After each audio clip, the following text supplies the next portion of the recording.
Hello, this is Tom with History Delights here. We're in a Civil War camp and I am speaking with OJ. And OJ, would you like to tell us who you portray?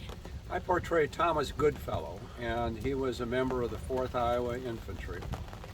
And my real name is OJ Fargo, but you can call me Thomas. Okay, we will do that, Thomas. So anyway, what got you interested in the Civil War? To tell you the truth, when I first started this, I wasn't interested in it at all, but I loved history. But nobody in my family or any of my friends liked history. So when they started a reenacting unit, I thought, well, any old port in a storm. Up until then, I thought it was fairly boring. Okay, so But now, once you get into it, you do it all the way or you don't do it at all. there you go. So there was a lot of different Iowa units that participated in a lot of battles. But this is part of the Army of the Southwest, and you're the sergeant, and we portray the 4th Iowa Infantry, correct? Can you tell us a little bit about the 4th Iowa Infantry's role? Well, you were talking about, or you mentioned the Army of the Southwest. That was when the war first starts, they just had kind of a rotating set of affiliations. So the Army of the Southwest was one that basically just worked out of Missouri. And the Southwest was the southwest part of Missouri at that time. 4th Iowa started off in 9 counties, centered pretty much in Des Moines, because it was rural down in southwest Iowa. From there, they did all their training in a camp in Council Bluffs, which is now where the School of the Deaf is at. From there, they went all over Missouri, went as far as down as Bee Ridge, and we like to think that we saved Missouri for the Union. And there you go. And I'll just fight anybody that says we did. Okay, probably the first major battle west of the Mississippi would have been at Wilson's Creek. Was the 4th Iowa at Wilson's Creek? No, that was so early in the war, the only Iowa unit that was down there was the 1st Iowa. The 1st Iowa. And they disbanded right after. And I believe they were known as the Greyhounds. The Greyhounds. Because they were still in gray uniforms, and everyone thought they marched very proudly and very swiftly. They were quick. They were quick marchers, so they got nicknamed the Greyhounds. But Iowa, gives it more of an authentic Iowa look. itself was in every major battle in the Western Theater. The Western Theater was basically everything west of the Appalachians. I see. How long were the enlistments initially when the war first The started? 1st Iowa, when they went in, it was just 90 days. So was there not a concern by the commanders there at Wilson's Creek that they didn't know if they were going to have an army or not because everyone's enlistments had expired? All their enlistments had expired like a week or two beyond that.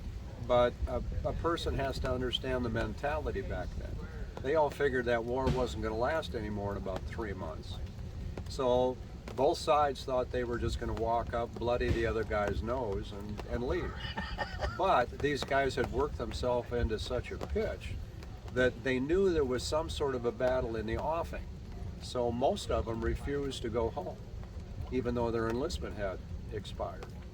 Sure. Now, you know, we see portrayed in the movies a lot, these soldiers are dressed real smartly and they have the latest equipment and all this and that. But when we first started out in the war, about how many rifles did Iowa have to issue to the thousands of new soldiers? They had whatever they could glean out of the arsenal. Which was very few. Very few, because the governor at the time was quite pro anti-slavery. And he let it be known that if you were headed towards Kansas, that there might be a rifle you could pick up in the armory. So by the time we got it, and that's the 4th Iowa, we were left with like 69 caliber. We've got mule kickers, pumpkin slingers. We swore up and down they could shoot around corners because their barrels were bent. And that sort of thing. Whatever nobody else wanted. We were the end of the earth at the time.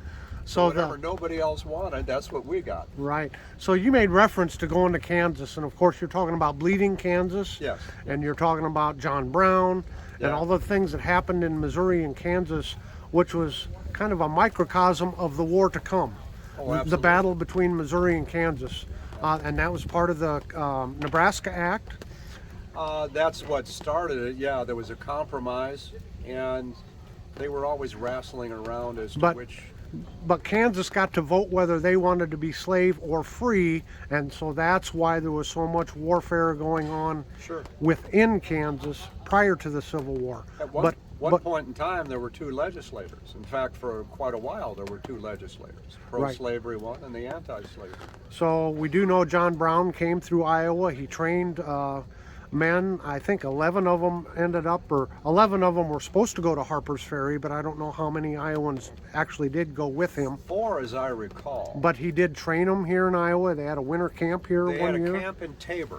Right. Until finally, well, when he went down and they ended up killing, as I recall, 5 anti-slavery men, Right. or pro-slavery men, I'm Pro-slavery. sorry, Right. with machetes. And that's about the time the Reverend Tabor said, no, you aren't doing that here anymore. Right. So they ended up over by, over towards eastern Iowa. I can't think of the name of the town just offhand. It was over by Cincinnati. There was a Cincinnati, Iowa at the time. And that was the jumping off point for the Harper's Ferry raid. Okay. So we'll go back to the Civil War now, just for a Coppic. moment. That What? was the name of the 3 guys he took with him. Who's? Coppic, C-O-P-P-O-C. Oh, those 3 brothers were they? You mean? 3 brothers. Okay. Yeah, one of them ended up back in Iowa, and they tried to extradite him, and the Iowa governor said, "No, we're not gonna send him back, because if they would have got him back in Virginia, they would have hung him, Yeah. and he probably should have been hung." But Right. So here in Iowa, we had no federal installations. We had no federal troops here in Iowa. So President Lincoln makes a call for 75,000 volunteers. And I don't remember how many. Iowa was a little over 1,000 were supposed to come from Iowa. Is that the correct? quota was 1,000, one regiment. Okay. And then later on, he asked for even more volunteers and then instituted the draft. But at the very beginning of the war, how prepared was Iowa to, we talked about rifles, but what about uniforms? What about, The only thing you had going, every state was supposed to have a trained militia, as in the Second Amendment, a well-regulated militia. Well, the South took that to heart, but most of the northern states didn't. And Iowa was just coming off a depression. So about the only units were in bigger cities like Dubuque, Muscatine, Davenport. And for the most part, they were like bandbox outfits. They'd wear whatever they thought was pretty, and once a month they'd get together and somebody would drill them, and then they'd have a dance and show off for the girls and just have a good old time. So they were, they had strange names, fire eaters, and that was a big deal. tough guys? Had no idea what they were doing for the most part. Right. So when Lincoln first come out for his volunteers, and Iowa's quota was around 1,000 or more, but they ended up with a lot more volunteers than what was yeah. needed. And what was all the motivation, or some of the motivations? The main thing was union, if you'd talk to them. But, like for instance, somebody my age, that was $13 a month. And they'd give you a free suit of clothes. Sure. And they'd take you on a little trip down to Missouri. Sure. It doesn't get any better than that. They were seeking adventure. Yeah, if you're in rural Iowa,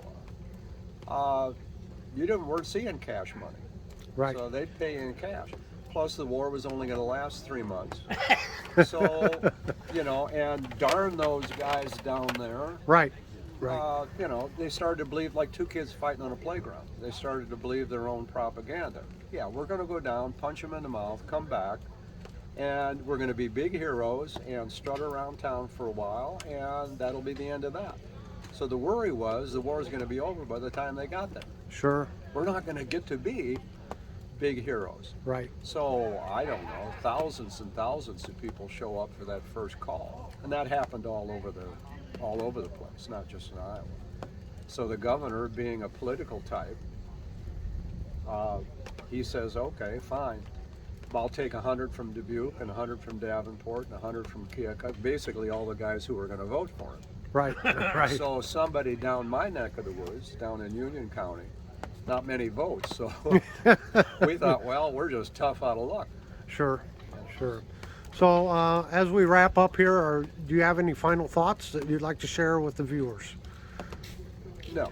No, we're gonna cut it off right there. Yeah, it's the thing I would leave you with is today people who purport to quote history really don't put themselves, they really don't know what was going on back then. They assume that everybody thinks like we think today, and they didn't. Right. Whether it's revolutionary times or Civil War times or whatever. So you have to walk a ways in their shoes to really understand what was going on. Sure. Well, thank you so much for taking the time. I'm sure the viewers are going to enjoy it. And for those of you that have watched the video, we sure appreciate you taking the time to watch it. And until next time, have a very delightful day.